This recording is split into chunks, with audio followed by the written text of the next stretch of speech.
आपने ये न्यूज़ देखा किस तरह बांग्लादेश के रेडिकल लोगों ने in the name of blasphemy Dipu Chandra Das नाम के एक लड़के को बहुत ही बेदर्दी से मार के चला दिया। पाकिस्तान में रिलीजियस माइनॉरिटी जो 1947 में 19% था वो 2025 में सिर्फ 3% रह गया। क्यों पता है? ये दोनों कंट्री नॉन सेकुलर है, या कहे तो सिर्फ एक ही रिलीजन को वो लोग प्रमोट करते हैं। ये है असली हकीकत नॉन सेकुलर कंट्रीज का, स्पेशली हमारे नाइबर्स। अगर आप मुझे रेगुलरली फॉलो करते हो तो आपने देखा होगा मैं अपना वीडियो छोटा रखता हूँ क्योंकि I will focus on content not on unnecessary information. Simply बोलूं तो सीधी बात, नो बकवास। तो चलिए वीडियो को शुरू करते हैं। यूरोप में एक टाइम था जब रिलीजन डिसाइड करता था किंग का power, loss and punishment. Result 100 साल का रिलीजियस वॉर्स। इसी केओस में जन्म हुआ सेकुलरिज्म का। लेकिन सेकुलरिज्म का मतलब क्या होता है और वेस्ट ने इसे कैसे डेवलप किया, चलिए समझते हैं रूट से। सेकुलरिज्म का सिंपल एंड क्लियर मतलब है स्टेट का रिलीजन के मामले में न्यूट्रल रहना। स्टेट ना किसी रिलीजन को प्रमोट करता है ना किसी को सप्रेस करता है। हर इंडिविजुअल को अपने बिलीफ, फेथ एंड कंसाइंस के हिसाब से जीने की आजादी होती है। इसका कोर आइडिया ये था कि गवर्नेंस रिलीजन से नहीं, लॉ एंड रीजन से चले। वेस्टर्न पॉलिटिकल थॉट में सेकुलरिज्म को इसलिए लाया गया क्योंकि रिलीजन जब स्टेट पावर के साथ जुड़ता है तो इक्वालिटी एंड फ्रीडम खतरे में पड़ जाता है। मिडिवल यूरोप में चर्च सिर्फ रिलीजियस इंस्टीट्यूशन नहीं था बल्कि सबसे पावरफुल पॉलिटिकल अथॉरिटी था। किंग्स अपनी लेजिटिमेसी चर्च से लेते थे, लॉस रिलीजियस स्क्रिप्चर से बनते थे और लॉस ना मानने पर पनिश किया जाता था। इसी सिस्टम ने सोसाइटी को डीपली डिवाइड कर दिया था। 16th एंड 17th सेंचुरी में जब क्रिश्चियनिटी के अंदर ही कैथोलिक्स एंड प्रोटेस्टेंट के बीच वायलेंट कॉन्फ्लिक्ट शुरू हुआ तब यूरोप ने अपनी सबसे डिस्ट्रक्टिव वॉर्स देखी। 30 इयर्स वॉर ने पूरे कॉन्टिनेंट को इकोनॉमिकली एंड सोशली तबाह कर दिया। मिलियंस लोग मरे, सिटीज बर्बाद हो गई और लोगों के लिए रिलीजन फेयर का सिंबल बन गया। इसी केओस के बीच एक रियलाइजेशन आया, जब तक रिलीजन स्टेट पावर से अलग नहीं होगा पीस पॉसिबल नहीं है। एनलाइटमेंट एरा के थिंकर्स ने रीजन, इंडिविजुअल लिबर्टी और टॉलरेंस को सेंटर में रखा। जॉन लॉक जैसे फिलोसोफर्स ने कहा कि फेथ पर्सनल मैटर है और स्टेट का काम सिर्फ लाइफ, लिबर्टी एंड प्रॉपर्टी को प्रोटेक्ट करना है। 19th सेंचुरी में जॉर्ज जैकब ने सेकुलरिज्म टर्म को फॉर्मली डिफाइन किया, एक ऐसी गवर्नेंस फिलोसफी जहां एथिक्स और पब्लिक पॉलिसी रिलीजन के कंट्रोल से फ्री हो। सेकुलरिज्म का जन्म यूरोप में रिलीजन के खिलाफ नहीं बल्कि religious violence and authoritarian control के रेस्पॉन्स में हुआ था। वेस्टर्न सेकुलरिज्म का बेसिक आइडिया था complete separation of church and state. Religion को पर्सनल स्फीयर तक लिमिट किया गया जबकि स्टेट डिसीजंस लॉ, कॉन्स्टिट्यूशन और रैशनल प्रिंसिपल्स पर बेस्ड होते गए। फ्रांस ने इस आइडिया को सबसे स्ट्रिक्ट फॉर्म में अडॉप्ट किया जिसे लेसिट कहा गया। यहाँ स्टेट खुद को ओपनली नॉन रिलीजियस रखता है और पब्लिक इंस्टीट्यूशन में रिलीजियस इन्फ्लुएंस अलाउ नहीं करता।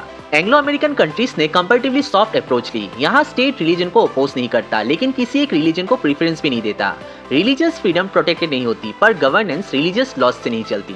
वेस्टर्न एक्सपीरियंस ने ये कंक्लूड किया कि पीसफुल डेमोक्रेसी के लिए रिलीजन एंड स्टेट के बीच क्लियर बाउंड्रीज जरूरी है। लेकिन जब यूरोप अपने रिलीजियस कॉन्फ्लिक्ट से निकलकर सेकुलरिज्म बना रहा था तब इंडिया एक बिल्कुल अलग सिविलाइजेशन रियलिटी के साथ इस कॉन्सेप्ट को समझने और अडॉप्ट करने जा रहा था। जब यूरोप सेकुलरिज्म को रिलीजियस वार के रिएक्शन में डेवलप कर रहा था तब इंडिया की सेकुलरिज्म बिल्कुल डिफरेंट थी। इंडिया का प्रॉब्लम रिलीजन का डोमिनेंस नहीं था बल्कि रिलीजन की डाइवर्सिटी थी। यहाँ एक ही लैंड पर हिंदुइज्म, बुद्धिज्म, जैनिज्म, इस्लाम, क्रिश्चियनिटी, सिखिज्म जैसे फेथ्स साथ साथ जी रहे थे, वो भी सेंचुरी से। अशोका के टाइम पर ही सर्वधर्म संभव का आइडिया दिखने लगता है जहाँ रूलर का काम था सब रिलीजन को रेस्पेक्ट देना। मीडिवल पीरियड में अकबर ने सुले कुल यानी पीस विद ऑल को स्टेट पॉलिसी बनाया। मतलब रिलीजन स्टेट का एनिमी नहीं था बल्कि सोसाइटी का नेचुरल पार्ट था। इसीलिए इंडिया में सेकुलरिज्म का फाउंडेशन को एग्जिस्टेंस पर बना है, सेपरेशन पर नहीं। ब्रिटिश कॉलोनियल रूल ने रिलीजियस आइडेंटिटीज को पॉलिटिकल बनाया। Census, separate electorates and divide and rule policies ने कम्युनल लाइंस को गहरा कर दिया। और जब 1947 का पार्टीशन हुआ तब इंडिया ने देखा कि रिलीजियस बेस्ड पॉलिटिक्स का एंड रिजल्ट क्या होता है, मास वायलेंस एंड डिस्प्लेसमेंट। इसी ट्रॉमा ने इंडिया के लीडर्स को क्लियर कर दिया कि नया नेशन किसी भी रिलीजन के नाम पर डिफाइन नहीं हो सकता। जब कॉन्स्टिट्यूशन बन रहा था तब फ्रेमर्स के सामने एक सवाल था, क्या इंडिया को रिलीजियस स्टेट बनाया जाए? जवाब था नहीं। नेहरू, अंबेडकर और कॉन्स्टिट्यूएंट असेंबली का कंसेंसस था कि स्टेट को इक्वी डिस्टेंस रहना चाहिए सब रिलीजन से। इसीलिए कॉन्स्टिट्यूशन ने सेकुलरिज्म को इनडायरेक्टली सही पर स्ट्रांगली एम्बेडेड किया। इक्वालिटी बिफोर लॉ, रिलीजन के नाम पर डिस्क्रिमिनेशन की मनाही, हर सिटीजन को religion follow, practice and propagate करने की फ्रीडम। यहाँ तक कि स्टेट को पावर दिया गया कि वो रिलीजन में इंटरवीन सिर्फ तब करे जब इक्वालिटी, डिग्निटी और सोशल रिफॉर्म का क्वेश्चन हो। इस मॉडल का एम था रिलीजन को कंट्रोल करना नहीं बल्कि रिलीजन के नाम पर इनजस्टिस को रोकना। 1976 में सेकुलर वर्ड प्रियमल में ऐड हुआ लेकिन स्पिरिट शुरू से ही था। इंडियन सेकुलरिज्म का मतलब था स्टेट सब रिलीजन को अलाउ करे लेकिन किसी को डोमिनेट ना करने दे। यहीं पर दोनों मॉडल्स का क्लियर डिफरेंस समझना जरूरी है। वेस्ट में सेकुलरिज्म का मतलब है रिलीजन और स्टेट के बीच वाल खड़ी कर देना। रिलीजन प्राइवेट हो जाता है, पब्लिक लाइफ से लार्जली अलग। इंडिया में सेकुलरिज्म का मतलब है रिलीजन को रिकॉग्नाइज करना, लेकिन इक्वल रेस्पेक्ट के साथ रेगुलेट करना।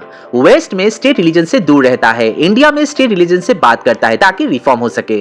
वेस्ट यूनिफॉर्म लॉज की तरफ नेचुरली जाता है, इंडिया डाइवर्सिटी को मैनेज करने के लिए प्लूरल अप्रोच लेता है। इसलिए यह कहना गलत नहीं होगा कि इंडिया वेस्टर्न सेकुलरिज्म से अलग है। इंडिया ने सेकुलरिज्म को अपनी सोशल रियलिटी के हिसाब से रीशेप किया।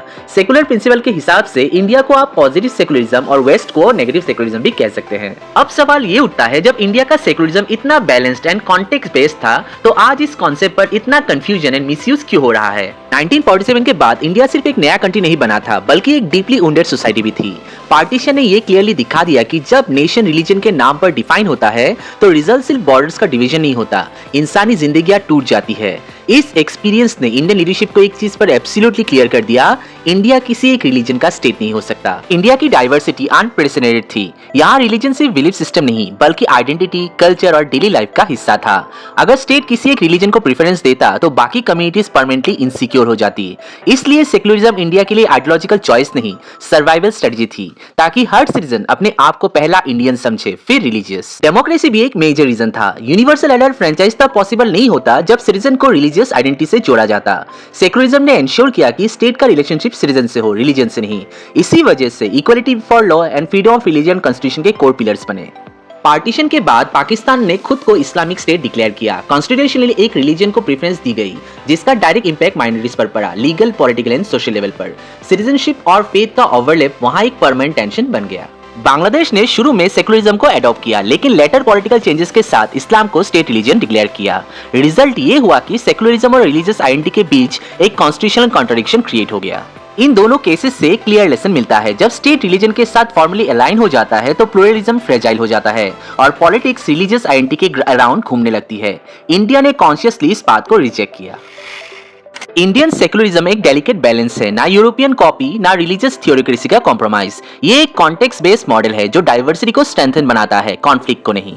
प्रॉब्लम सेकुलरिज्म के एग्जिस्टेंस में नहीं, बल्कि उसके मिसअंडरस्टैंडिंग में है। जब सेकुलरिज्म को कॉन्स्टिट्यूशन के लेंस से देखा जाता है, तो ये डेमोक्रेसी को प्रोटेक्ट करता है। जब इसे आइडियोलॉजी बनाया जाता है, तो डेमोक्रेसी को वीकन करता है। गर्व है मुझे कि मैं भारत देश से बिलोंग करता हूँ। आई होप ये वीडियो आप लोग को इन्फॉर्मेटिव लगा होगा। मिलते हैं अगले वीडियो में, तब तक के लिए स्टे हंग्री, स्टे फुलिश। जय हिंद।